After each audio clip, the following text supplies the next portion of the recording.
What's up there, Rick? What's up, man? How are you? Doing well. How's the weather down in Texas? So I just drove through a fucking tornado and monsoon of rain, and it lasts like an hour, and then that shit is just gone. So Really? yeah, I went to go grab Reyes from karate, and it was like driving through those giant puddles and shit, like in the middle of the street where your car starts to like float away gently. Yeah. Yeah. Yeah, and it's like torrential downpour, sideways rain. There's people's trash cans flying through like major streets and shit. Then I And he's picked them with up and we got home, and then just a little while ago I went to take the dog out, and it's like couldn't even tell. Like nothing's nothing. Yeah. I guess I assume it's because it's so flat here that when like those storms pass by, they just rapidly come in and then they're out. Like, just destroy everything. they just fuck everything up and then it's gone. So like if you could wait it out, like just wait it out. A buddy of mine, we were working out and he rides a motorcycle and he's like, I gotta get the fuck out of here. And like so like he got home and he was like, dude, I just missed it. It's terrible. And then I had gotten home I was like, damn, that shit just comes by. And he's from here, so he's like, he goes, yeah, when it's bad like that, he goes, it's terrible, but it passes by so quick, it's crazy. Not bad. Is it hot? Yeah, it's hot as dick. Yeah, it's like fucking like 85 degrees, and it's fucking torrential downpour and sideways rain, and then it's just fucking hot. So yeah, it's better than fucking snow though. So. Right. Well, luckily we didn't get much of that up here this winter, and now we're in the part of spring where it's just about to be summer for the next 4 months. So it's just like impending doom.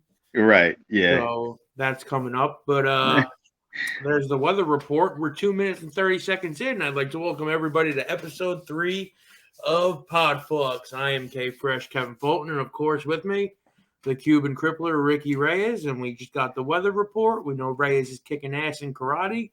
So what do you say we jump into a little bit of wrestling here, Rick? Yes, sir. All right.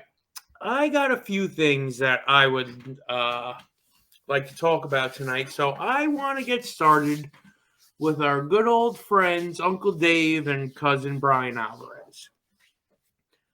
Now, last week on Twitter, yeah, Dave Meltzer and Bryan Alvarez dug their heels in big time on how they don't understand why people are mad at them, and that they didn't do anything wrong.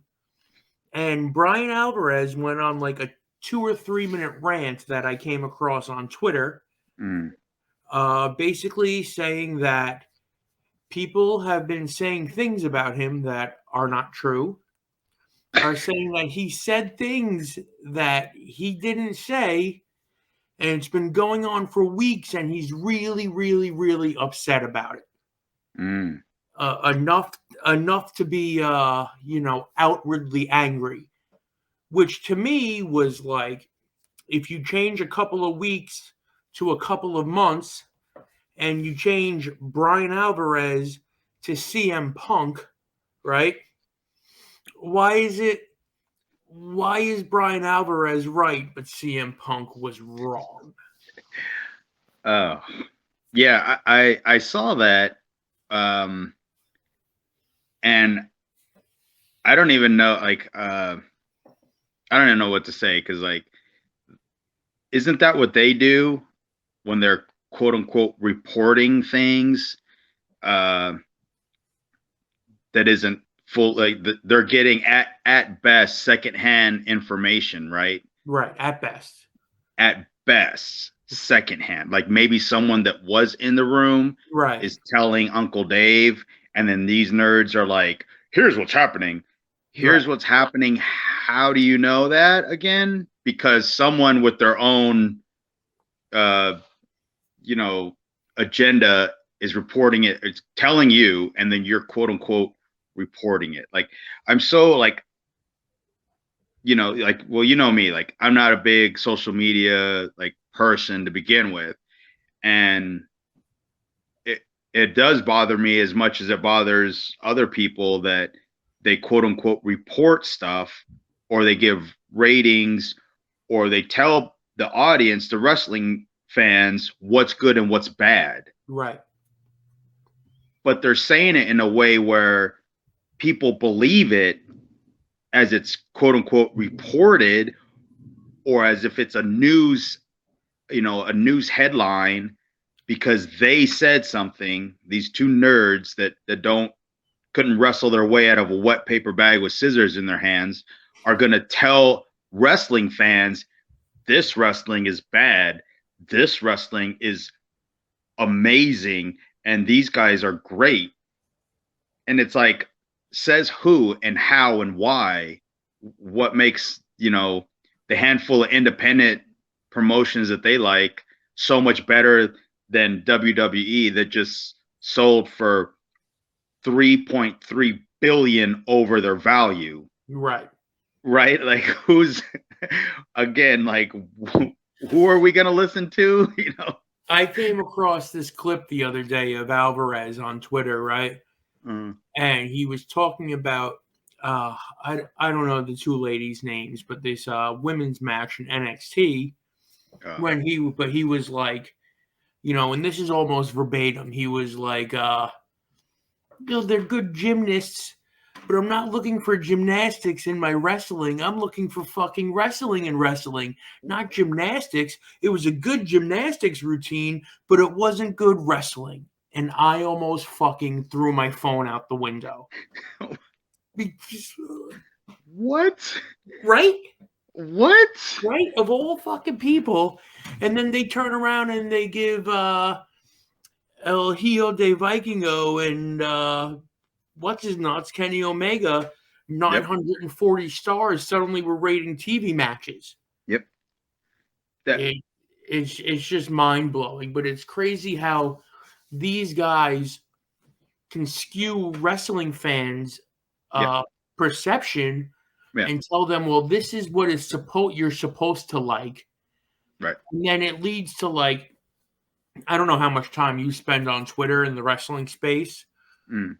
I love it there because everybody's nerds and they like to fight with each other, and it's fucking it's fantastic. And then you can just stir the pot so nice and easily, which is, you know me, it's like my fucking favorite thing to do is like, let me see if I can get these two idiots to fight with each other and then sit back and so but they've kicked up, which I don't understand, because when we grew up, there was, NWA/WCW, WWF, ECW. I don't recall ever like getting into a heated debate with another person over like which promotion I liked and why. Like, there's so much tribalism between wrestling fans. Like, you can't write one negative thing about AEW with somebody being like, well, WWE would have, completely, and also the other way around, not to an extent. The AEW fans, like, if you criticize their baby at all, and it can be totally, completely, like, constructive criticism, or, like, you could be 100% spot on, right on the money, and they fucking... I just saw a tweet not 10 minutes ago from Wrestling Inc.'s Twitter, where they've got a picture of Undertaker doing the old school. Yeah. And the tweet was like, well, what's the difference between this and Commander? And I wanted to be like, well, let's talk about Commander in 30 years and see if anybody knows who you're talking about. Right. Exactly. It's goddamn insane. You're confirming the fact that you're a complete idiot by even comparing the two, first off. Right. Like, right. I didn't even... First of all, one's over. Right. And will be eternally. Right. The other one, and the same one that's over eternally is drawn more money in 5 years than one will in a lifetime. Right. It doesn't make sense. But You know, I just think that the dirt sheet guys really just stir up a lot of bad blood on the internet between wrestling fans. And, you know, they all want to act like they did nothing wrong in this entire CM Punk situation here when it's clearly they're the reason why any of this even happened to begin with. I mean, yeah, like when you, so there's different ways to look at, different perspectives, obviously, like with being a wrestler and then going out and being criticized by these nerds to such a large audience, right? Because they do have a good amount of people that really buy into their crap.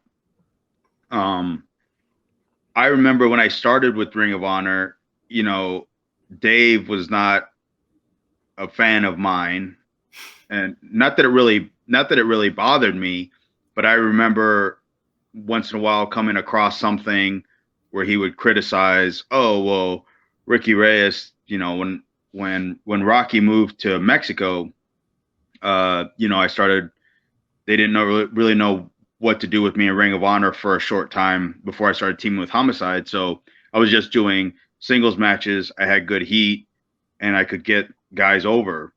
And I didn't really ever lose my heat because I knew how to work as a heel. So he would say things like, Reyes does nothing to impress me.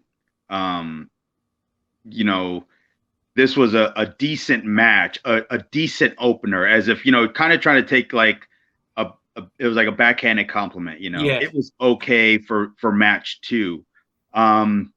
These are the things that he would always criticize about me. Like, I don't do anything spectacular, right? And I'm like, in my head thinking, when I would read something, he doesn't know what the fuck my job was. Right. Like, Gabe is telling me, hey, go out there, beat the shit out of this guy, get him over at the end. This is your job. So I went out and did exactly what I was told to do. There's a reason why I was there. They didn't really know what to do with me, but they kept me there. Right. Because I still had value. And if you're a good heel, you don't have to win every night, to stay over.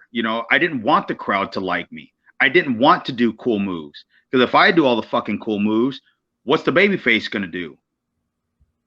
If I have such an awesome moveset and everything else, and I'm the bad guy, what the fuck is Jay Lethal going to do against me to counter that? Right. He's a basic, like, in ring wise, technically he's great and everything else, but he does nothing. He doesn't fly. He doesn't flip. He doesn't destroyer, Mm-hmm. Right? So how am I going to get this? How am I going to get this guy over? If you're doing it. Right. If I'm doing it. Right.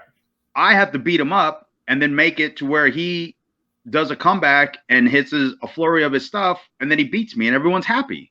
Right. Like, this is wrestling 101 for someone that claims to be a wrestling expert. Expert how? How many years did you do this, Dave? Bryan? How many years were you in there doing a job that you were specifically supposed to do and then doing it well?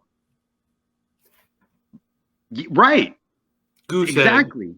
Right. But yet fans have bought into, oh, this has value. What Dave says has value. The Observer is a thing. Technically, it is a thing. Yes. So are my dirty socks over there. That's a thing.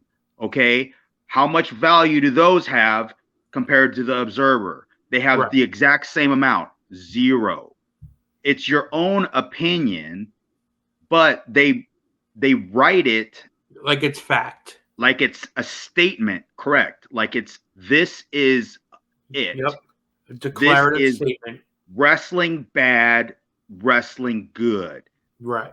No one says according to this person. They just say the Observer said this was match of the year.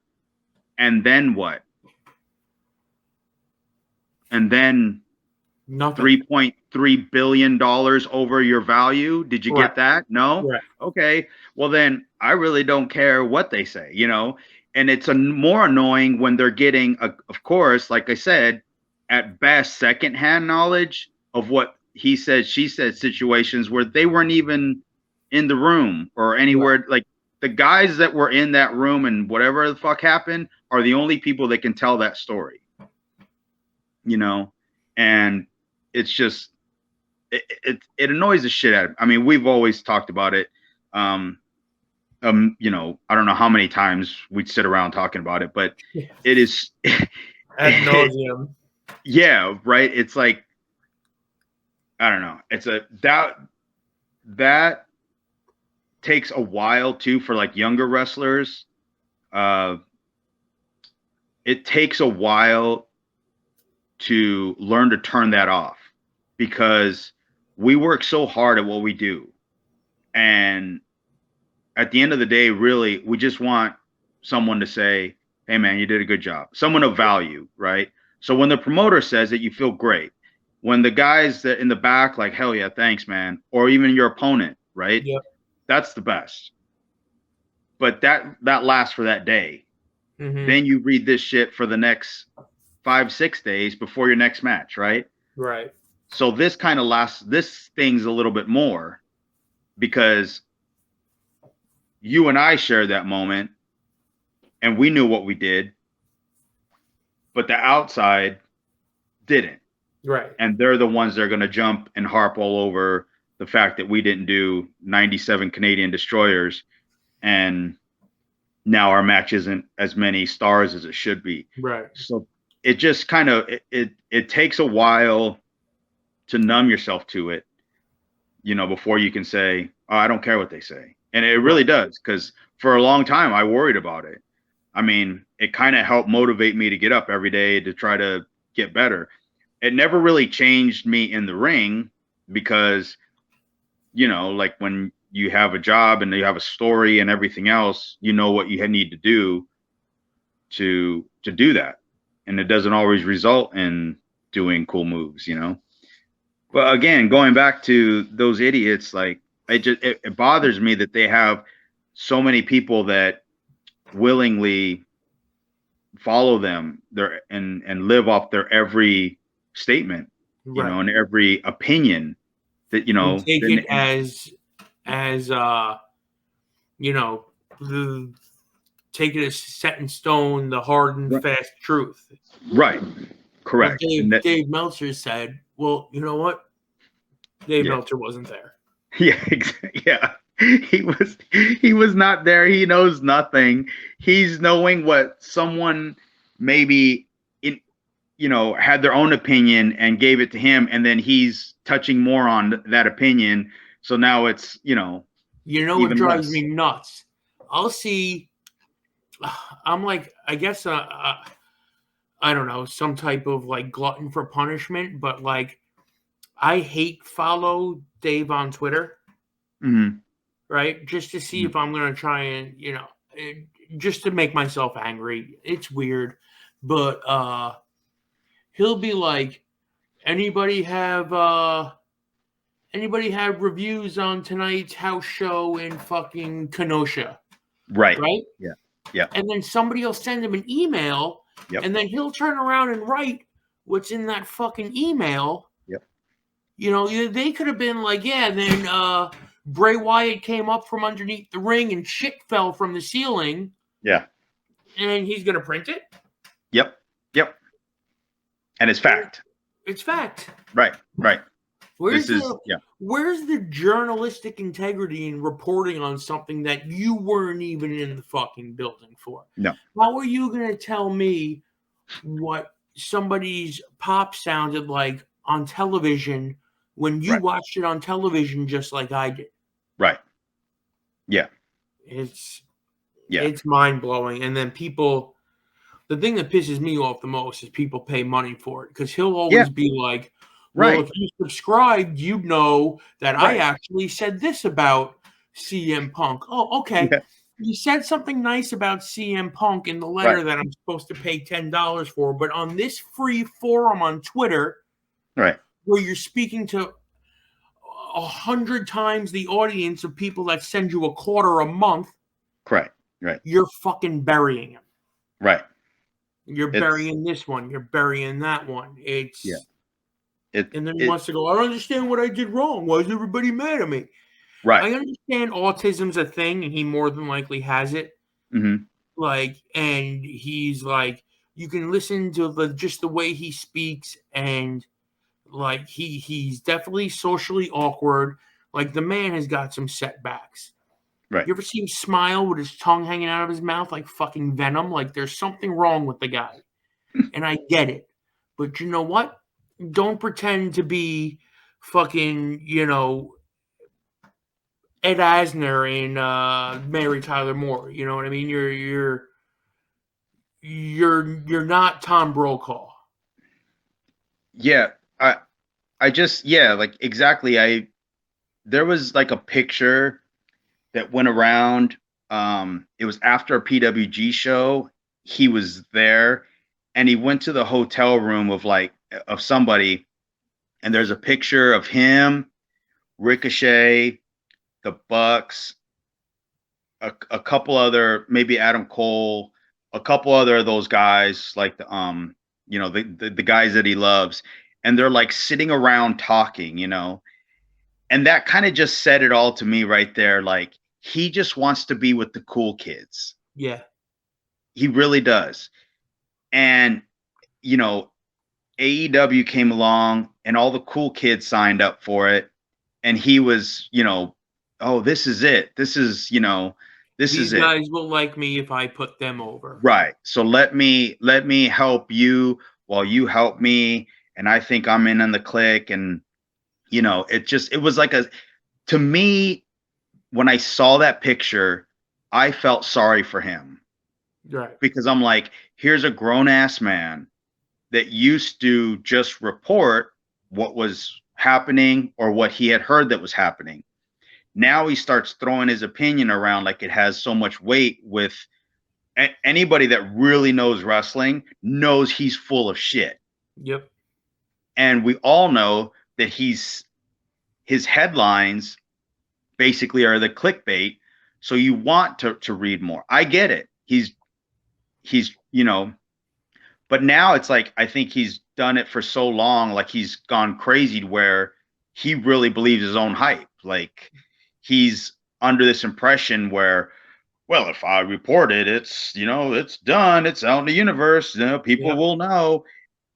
But he's forgetting, like, the rest of us that are in it and doing it, we all kind of like, oh, like, that's not anywhere near the truth, but right. Good for him is how I looked at it. We had this, when Lucha Underground was going into I think our second season, he would bash Lucha Underground constantly. Yep. So the head writer of Lucha Underground, DJ, he would rip on him on Twitter. This was before I blocked Meltzer and Bryan and because their stuff would come up, if they commented on whatever, and I was at a point. Yeah, it was too much.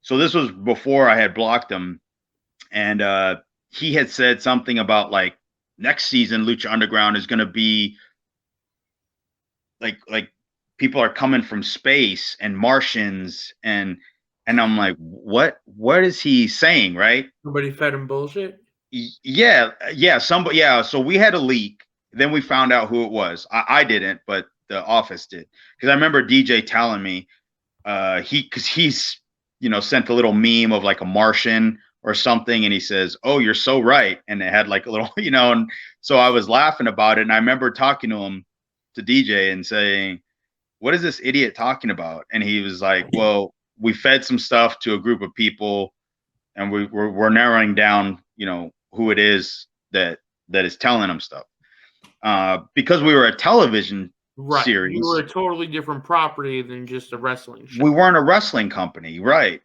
People also forget that Lucha Underground wasn't a wrestling promotion. It was a TV series, like Modern Family, and we just didn't want spoilers getting out. So when they would have meetings with the different writers, they would say something and then they would find out that this person would run off and tell them, and then this is how stuff was getting out. In other words, like we enhanced, I think it was Aerostar's gimmick.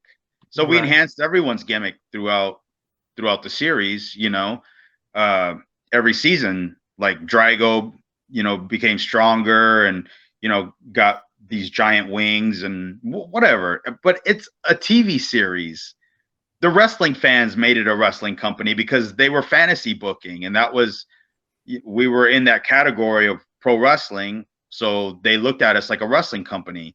None of us that worked there said, being the Lucha Underground World Champion made you the #1 ranked wrestler in the world. Right. Because we're not a wrestling promotion.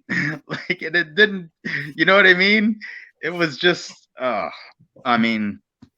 so yeah, shortly after that, I think before we even got to one of our last seasons, I was at my limit with Dave. Like, the stuff that would leak into my feeds of any kind, I couldn't deal with it anymore because I don't have the time or the effort or the patience to argue with an idiot on Twitter about what he doesn't know.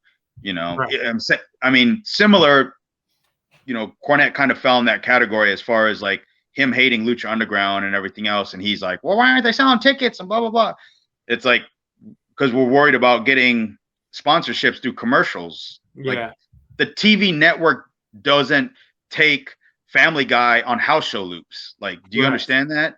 Therefore, Lucha Underground was not going on house show loops. Yes, we told them, hey, you want to make free money? Here's how you do it. And the executives were like, cool, sounds good. And then they'd walk away and go, these wrestlers are really dumb. And we're like, those TV guys, they don't know what the fuck they're doing. I heard the Simpsons were in Des Moines tonight. Yeah, exactly. What was the draw, Homer? Like it doesn't make like Marge for the house. It doesn't. Bart got a huge pop. Like, it doesn't make sense to them in their business motto, and they don't give a shit how much a house show is going to draw them that night. Right. It's irrelevant. It's Hollywood. Mm-hmm. We were the only place besides WWE. WWE is its own thing, but we were the only place that needed, quote unquote, writers. Other places need bookers, and there's a big difference there. But we were a television show that had a director, a producer. When it came match time, we had our agents for the match, and they would read off, this is your story, is this, so you need to do these things in your match. Everything else was a backdrop. Yep. The story is, you and Joey Ryan need to have a moment in the match where you argue, push, and then this happens. This was the story that we had done for 2 years and was about to, to move the story, and WWE is the only other place that takes it that way and does it. AEW, what are they doing it for? Their stories are all over the place. None of it makes sense. None of it lasts. They think, oh, these stories are taking years to develop. No, they just don't know what's going on. And then they insert going back to it again. And everyone thinks, oh, yeah, this has been a 2-year story. It's like long-term storytelling. Yeah, long-term story. Right. That's what it is. Yeah. And I'm like, no, Tony Khan is way over his head. He doesn't know what he's doing. He doesn't want to take advice from somebody that's going to tell him, hey, you're doing this wrong. I mean, that's why he surrounds himself with the people that he does. Mm. And, that could be a whole nother fucking fiasco to talk about, but whatever. I smell a transition. Speaking of being in over his head, the dirt sheets are also reporting that there is going to be a rumored AEW brand split. Have you heard about this? No, I did not. They're getting a Saturday night show called Collision, which I believe appears to be fact, but they're going to split the rosters into two groups. Those who will work with CM Punk and those who will not work with CM Punk. What the fuck? Is the rumor that is going around right now. Really? So basically, they're going to base this Saturday night show, AEW Collision, around Thunder 2.0? Right, yeah. Okay. Around CM Punk. And they're going to only put on the show, I guess, people that are willing to be in the same space as CM Punk without being triggered or, feeling like they're in danger. Oh my. He's so dangerous. He's so dangerous. I don't. At what point in the real world, in life, does your boss or teacher or anybody say, if you don't like Timmy sitting next to you, we'll put you in another classroom, right, and teach you the same stuff? So, or, well, I know you don't like Jeff at work, so we'll start a new company. Yeah. Pay you the same money, but you'll be on the other side of town. Right. Doing the same work. That's the fucking stupidest thing ever. First off, they have enough wrestlers there. If it's true. No, yeah. They have enough wrestlers there. They should have, if Tony was doing this shit right, there would be a Dynamite crew, a Rampage crew, a Ring of Honor crew, and a CM Punk's and Friends crew. Correct. This way, they have so many guys and girls under contract that, are they even working at all? Or is this just like, is everyone just getting paid and you're showing, how many times a month are these guys and girls even wrestling? Right. Not dark, because we all know, I mean, the wrestlers know, that is a long extended shine spot for the contracted wrestler over the local job guy that can take X, Y, and Z. Right. You run 15 matches out there that go 4 minutes apiece. Correct. And you're just putting over the people that you're about to put over on TV anyway. If you're an extra on Dark, you're just their bump dummy. And at best, they're going to bring you back when they're in that part of town. Next time. Right? I mean, these are facts because we know, because we were in the ring and understand the concept of a get-over match. Shine this baby up and these types of things. Right. So, it's a 70-30 at best, If that, right, exactly. And you're talking, once the bell rings, the refs walk by and say, you're down to 4 minutes. Let's go home. So that doesn't really count as a wrestling match. I mean, let's be honest. You don't have to really warm up for that because it's not really you're not back and forth. It's not drawing you any money. It's not building to anything. It's territory studio TV. Correct. Exactly. You got 19 George Souths in the back. Right. And you pick whichever randoms that you think you can do your shit to, and then you go out and do it. 32 multi-brothers. Yeah. And yeah, exactly. And that's the thing, is you can't really count that. Like, is that really worth your salary that week? In other words, if you split everybody up, each thing can be its own look and feel and design. And everybody can get reps. More people will, because If you're on the Dynamite series, you're 2 hours. So, you're going to you can tape your darks or whatever and still do something that night and move it along. And now they're doing house shows, right? Yes. So who's on the house shows? Is that going to be a whole thing? Is there going to be a Collision house show and a Dynamite house show now? Because people don't want to be around Punk on the road either. Oh, you know what? I didn't even think about that. And then at pay-per-views, what are we doing? Right. How many pay-per-views are we doing? Collision pay-per-view and Dynamite pay-per-view? Because if you're going to cater to everyone that fucking don't like somebody, you're going to have multiple fucking arenas to do one fucking pay-per-view. Yeah. Because I didn't like hardly anybody I ever worked with, especially when you start getting to like a Ring of Honor. Once it started getting hot, I didn't like Austin Aries. I didn't give two shits about him. I thought he had this huge ego, and for a long time, we just didn't click. But we had to wrestle each other almost every other night. And so you do it. Right. It didn't mean we were going to go hang out. Yeah, we didn't go hang out after or before. You didn't need to.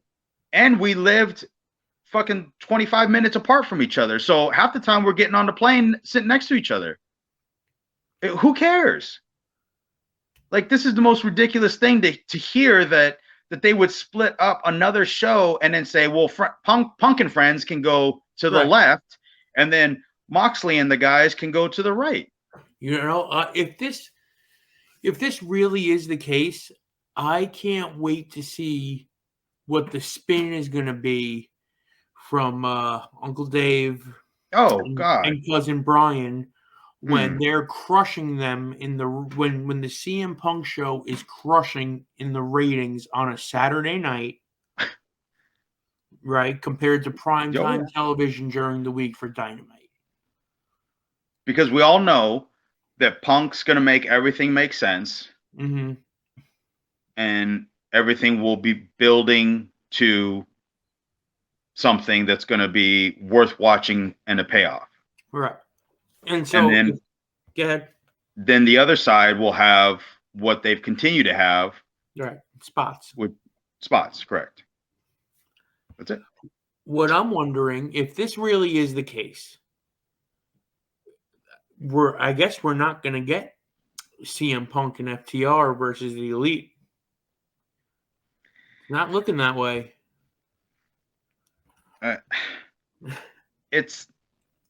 And then Jericho. What? When did? I mean, I'm willing to bet Jericho will do business. Right. I think so. But why is it that he always is Tony Khan drinking his Kool-Aid so much that he just believes that does he really think Jericho is his friend? Because Jericho's a worker. Yes. You and I probably see Jericho hear Jericho talk at these things, and he's like super Mr. Corporate, Mr. Company guy. And in the back of his mind, he's like, this fucking idiot's paying me. Yeah. And I'm going to say whatever the fuck he wants me to say, or I'm going to say exactly what he wants to hear all the way to the bank, and then take my WWE Hall of Fame induction the second this contract runs out. Jericho doesn't stop working until he gets in the car and Tony Khan can see his taillights. That's it. He will, bye, Tony, I'll see you later. Close the door, turn on the engine, drive away. You fucking loser. Like, thank you. Thank you. But I have a theory that Jericho is also a vampire. Okay. And he lives off of the blood of younger people who are getting over. Oh yeah, that's very apparent. He got a pop? Yeah, I'll work with him and beat him. Yep, I'll take that one. Yeah, right. So I first noticed that, in all honesty, when AJ came in to WWE. Yep. AJ's first WrestleMania match was against Jericho. Oh, you know what always stood out to me about that match and Jericho's WrestleMania match with Fandango. I guess he was calling the whole match in the ring. Right. But he got so sloppy and reckless with calling, where he would spend like a majority of like 10 to 20 seconds with his forehead Whispering. under his forearm. Just Yep. like, and what are you calling? You're down there for a minute. Like, what are you giving him a dissertation? Like, bro, Right. like Yeah. watch the elbow. Like, Right. That's it. It wasn't anything elaborate because yeah. like was there a big lead in and a dramatic finish to that? Can you hear me? Can you hear me? Can you hear Yeah. me? Can you hear me? Yeah. Can you hear me? Wiggle your toes if you hear what I'm saying. Oh shit. Wiggle your fingers. Like, what are you doing down there? And he does that shit all the time.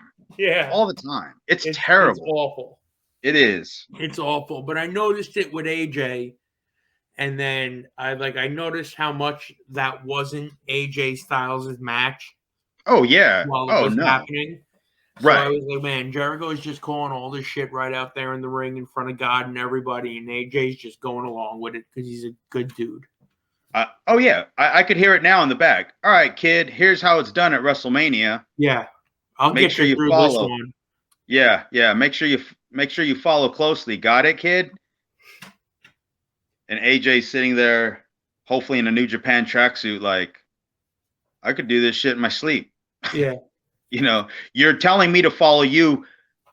AJ's mindset, I would imagine, or I would hope it would be, you're telling me to follow you because you can't keep up with me, is how I would have taken that. Yeah.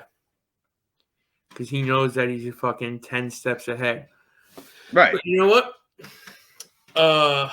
I'm going to flow right into the next thing here.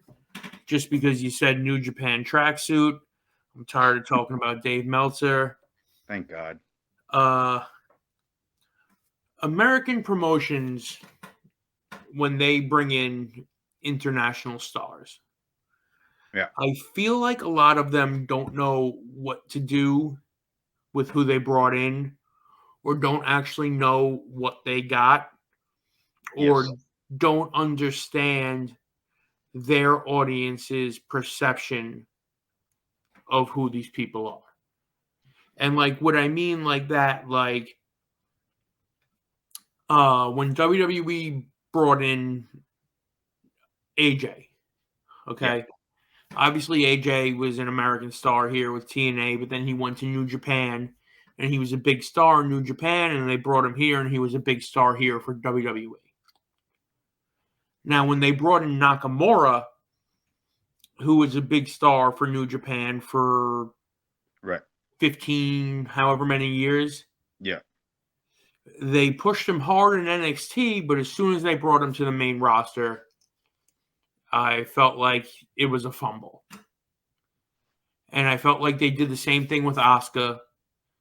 Yeah. And I feel like they fumbled Kushida right in NXT. Oh, yeah. Right? Yeah. And then they went out and spent a ton of money on the Good Brothers. Right? Yes. And then you got to assume that they've got, because they just did it again and you haven't seen them, which makes me think that they've got buyer's remorse on that, because even when AEW had the Good Brothers, they weren't the Good Brothers that you had in New Japan. Right. Now, where do you think the disconnect is from American wrestling to international wrestling stars? What it is the style of wrestling. With Monday Night Raw and SmackDown, I don't want to say it's watered down wrestling, but it kind of is. Mm-hmm. And then in NXT, it's not as watered down because the fan base is that more adult fan base that would be an ECW style was, and what like Lucha Underground fans used to be, So it's the style of wrestling, I think. So for example, Nakamura and AJ wrestled in the Dome, Wrestle Kingdom 10, and the match was, as you would expect, it was awesome. Right. So then remember the next year they wrestled at WrestleMania. Right, after Nakamura won the Royal Rumble. Correct. I remember Tibbs texting me and saying, okay, which one was better, the Dome or Mania? And he said that he felt like Mania was such a slower paced match, right? And I said, yeah. I said, do you know why it was such a slow? It was. Do you know why it was? And he was like, no. He goes, it just felt like they were like not doing as much. Is it because WWE is safer, blah, blah, blah? And I was like, well, yes and no. Can I guess? What's that? I said, can I guess? Yeah. Is it because, like, in the WWE, they have to milk everything and take everything slow and steady to let every little thing register and kind of, I guess, keep a slower pace to keep everyone engaged? Yes, somewhat. The replays. Yeah.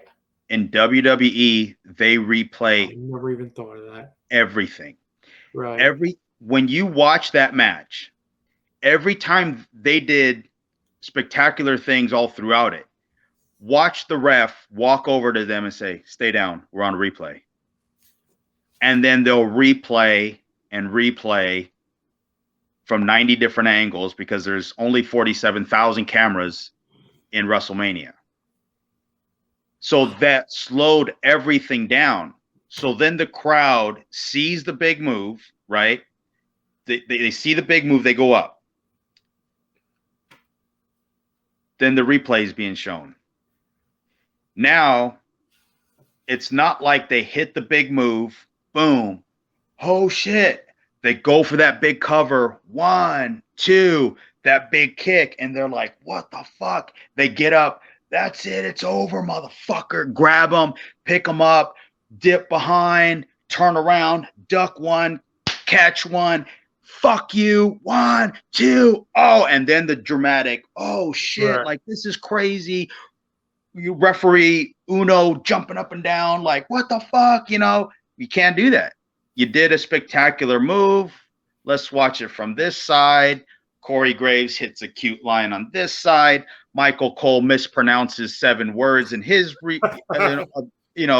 perception of it. Holy crap, this could be the greatest wrestling match of all time. And cue the wrestlers again. Now these 2 idiots are picking up. It's like, all right, let's go into this with no emotion. Right. Whatever high point they had hit in New Japan, with New Japan style wrestling, there's a flow, there's an expectation from the fans. Obviously, they're a little bit on the quote unquote smarter side of New Japan, right? Right. They're not smarter in the sense where they're smart asses. They're just more educated on the techniques of mixed martial arts and pro wrestling and so forth, right? Right. So the idea of passion and strong style spirit and fighting spirit and all these things is emotion. There is no time where the guys are going to lay there and breathe while you set another replay. It's a sense of urgency where I got him. I need to go, and I need to beat this guy. And then they'll have their pauses, of course. I'm not saying that they don't, but they're timed where they mean the most. Right. The pauses are not there for the truck to cue another replay. The pauses are there because disbelief, this guy's kicked out, he fell out of the ring, I'm mad, referee's yelling at me, and I'm going to get this guy. It doesn't work that way there. They don't. You think Kawada and Kobashi gave 2 fucking shits that they wanted to play a replay. Right. No, they were trying to rip each other's heads off. And the crowd wants it, and they know they want it. And you have to move on that, you know, and that's why a lot of times, like when we would wrestle or even training, I would repeat myself a million times and say, you'll know when to go when they tell you. Yep. And you need to be in shape to go, because you might be thinking, oh, I can catch a breath, and you don't got time for that breath. Right. You know, and that's a big part of it is knowing that you're 20 minutes in and now the work starts. Like that's a scary, if your lungs are on fire at that point, you're either going to die in the ring, or, you know, you just learn to suck it up and get through it. But that is what the disconnect is when you bring maybe a Japanese style wrestler, because they can't catch that momentum. It's not there. And 9 times out of 10, when the Japanese wrestlers come to America, they've always looked at that as like vacation time. Right. So when, I'll give you an example, Kushida was wrestling in jeans for a while. Yep. That's his way of saying, I don't like it here. Yeah. Because the second he went back to New Japan, it's Kushida all over again. Right. Got his fighting shorts on. He's ready to go. Kenta, when he first came over and he got hurt and kept getting hurt and really got no traction, look at his body. He got out of shape. He was there he just wanted to wrestle, but he didn't take it seriously. Now, I don't know if you've seen him lately, but he's back to being jacked. He's in amazing shape. I haven't seen him get tired once yet in a match, and he's doing 20 minutes on every pay-per-view when he's, you know, with the strong title. You know, he's wrestling in America, but he's wrestling in America for New Japan. Right. You know, and it's just over there, and even in New Japan Strong, it's the same mentality that it is in Japan. It's you're when you wrestle for New Japan Pro Wrestling, or when you wrestle for All Japan or Noah, those guys just have a different level of, you know, standard of wrestling that they go by.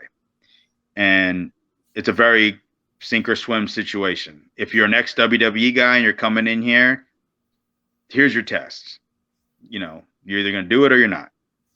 So when they bring those guys over, there's a style, there's a flow that they brought them over for. It's just no one in WWE understands that, to be able to say, look, this match has to be different. Because WWE, right? It's overproduced. Right. Even a regular generic fan knows there's a WWE style. It is safer. You know, they have their moments where they're not safe or whatever, but that's few and far between, you know. And that's what it really comes down to, is no one knows how to produce that style of match for that style of wrestler. You know, I find it funny, actually, though, that AEW, in a contrast, they go the other way with it. Yeah. They just expect, you know, like they have some type of working relationship with New Japan. Right? Yeah. Mm-hmm. So they were bringing guys over, I don't know, to fight with Moxley. Right. For no, you know, real semblance of a reason. And they just expected for everybody to know who that guy was. Yep. And even now with Jay White, like, you're a partner with New Japan. I don't know if you saw on Dynamite last night, they did Jay White versus Commander. Like, we spoke that into fruition. So I kind of think that's our fault. Yeah. We put it into the atmosphere, and poor Jay suffered. But like, they couldn't make a 45-second package of footage from him from New Japan. Right. Killing motherfuckers, actual stars there. And then selling out the Garden.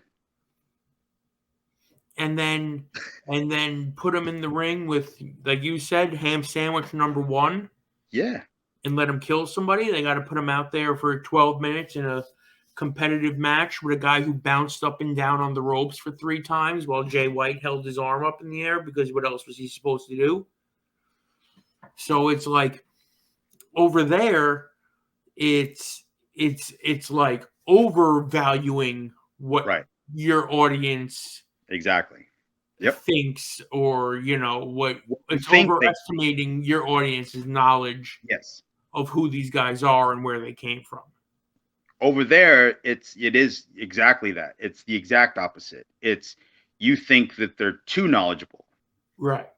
Like, but they're not all smart fans that come to the shows, right? When you rent the big building in this city for a wrestling event, people are going to come out.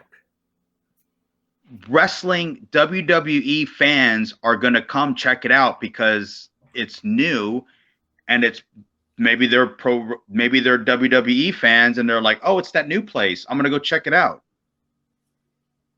I love Jay White. Like, I love everything about him, and he deserved so much better as far as that. How do you debut somebody making a save? Like, you know what I mean? Right. What does that do for anybody? I personally feel the Bullet Club right now is dead on arrival to begin with. Right here in the United States. Yeah, it wasn't. Yeah, you're right, because it's a dead brand in our country right now. The biggest issue is, I mean, I don't know. I don't know what kind of talks as far as like what a debut he was going to do, how much was that laid out? Right. But I mean, at some point, you got to, as a wrestler, you got to put your foot down. It's funny because like when you had brought that up about bringing the international stars over, I remembered when Jushin Liger was coming to WCW. Mm-hmm. I think it was Starrcade 91. It was the white canvas Tokyo Dome show, and they had this highlight reel of Liger doing dives and beating, and he was wrestling this guy Akira, and Liger was in green, like all green with gold trim. Right. And it was on WCW maybe for like a few weeks at least before he made his appearance. So I kind of had an idea of what this guy was going to look like and what to expect. Right. So I was, as a young kid, I was like super excited, right? Because I thought, wow, that was crazy. It was just chopped up, dive, big move, dive, shooting star, all the cool shit, right? So I was excited. Then I thought back to when I did some extra work for WWE. I was there when they were running the vignettes of Alberto Del Rio, right? So remember, he used to just like talk, like he was like sitting somewhere like a big house and like just explaining who he was. I remember I was in Wilkes-Barre, Pennsylvania, and the song came on. I don't know if it was commercial or it was the actual advertisement they were airing on TV, but the second his song came on and then he popped up with his big smile and everything else, the whole crowd was like, boo. And I'm thinking, wow, like they're really doing it right with this guy. They built him up for weeks and weeks and weeks as a heel. So, the first time you see him, you already know how to feel about him. And then all he's got to do is just take that and go with it. Mm-hmm. But it's like nobody does that anymore. For all the guys that they're trying to bring across from other promotions, like, okay, Vikino is great at what he does, right? Why didn't you do highlight packages of him for like a month? Right. He's the heavyweight champion of one of the biggest companies in the world, and you didn't hype him up one bit. You just said, "Oh yeah, next week's a dream match. See you guys next week." That's what they did.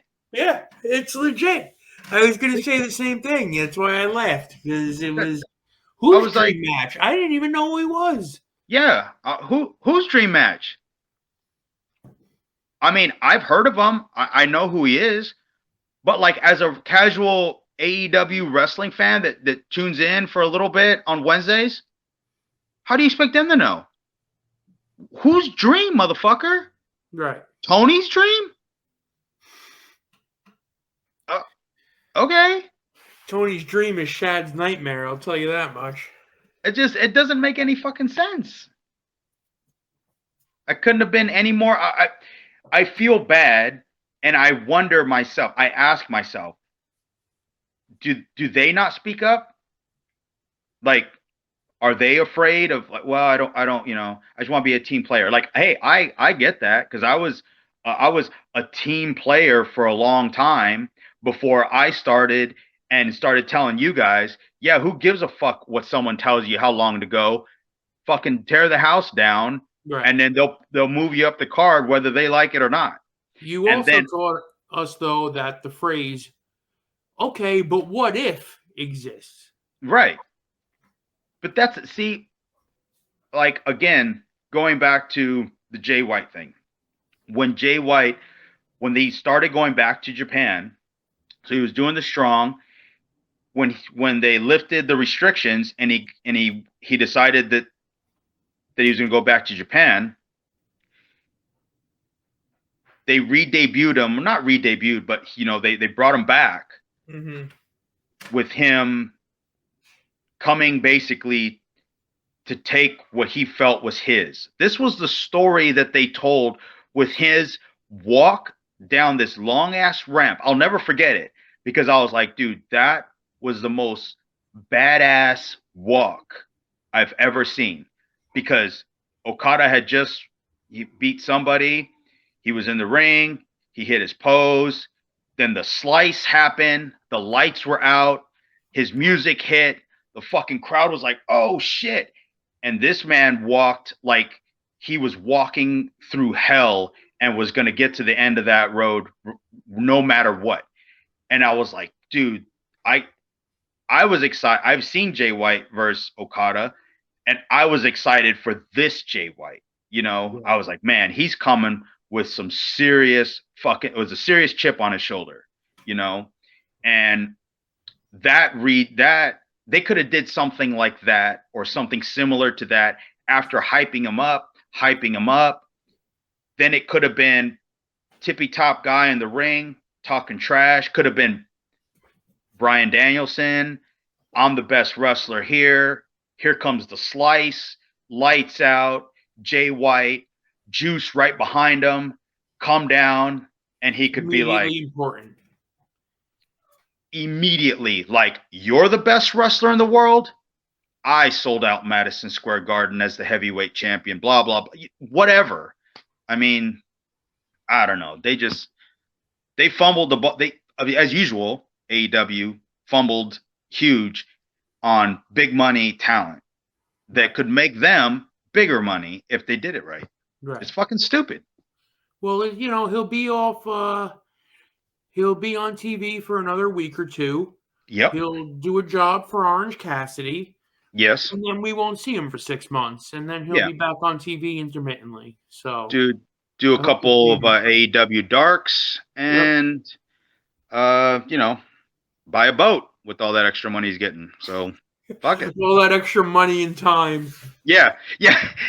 Now he's like, you mean I don't have to be on the road 28 days, across Japan? I can just sit in my house and fish and tan.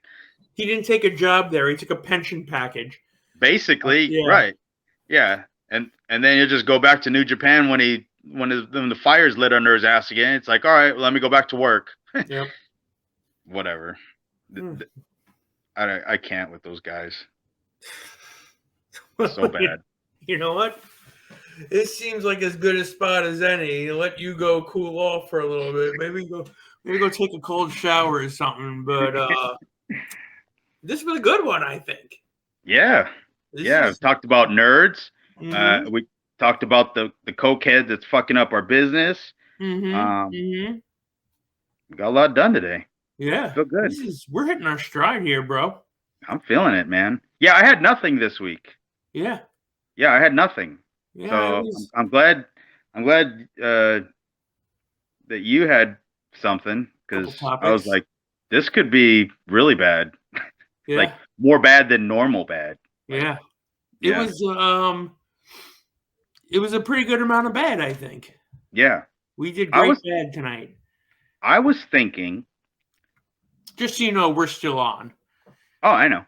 Okay. I was thinking, if fans or people watching want to write questions about Lucha Underground questions, that we could touch a little bit maybe on Lucha Underground next week, because I've got funny stories that maybe a lot of people. You know what?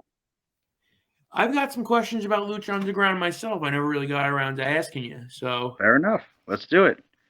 Very good, maybe. Man. So we'll I don't have anybody to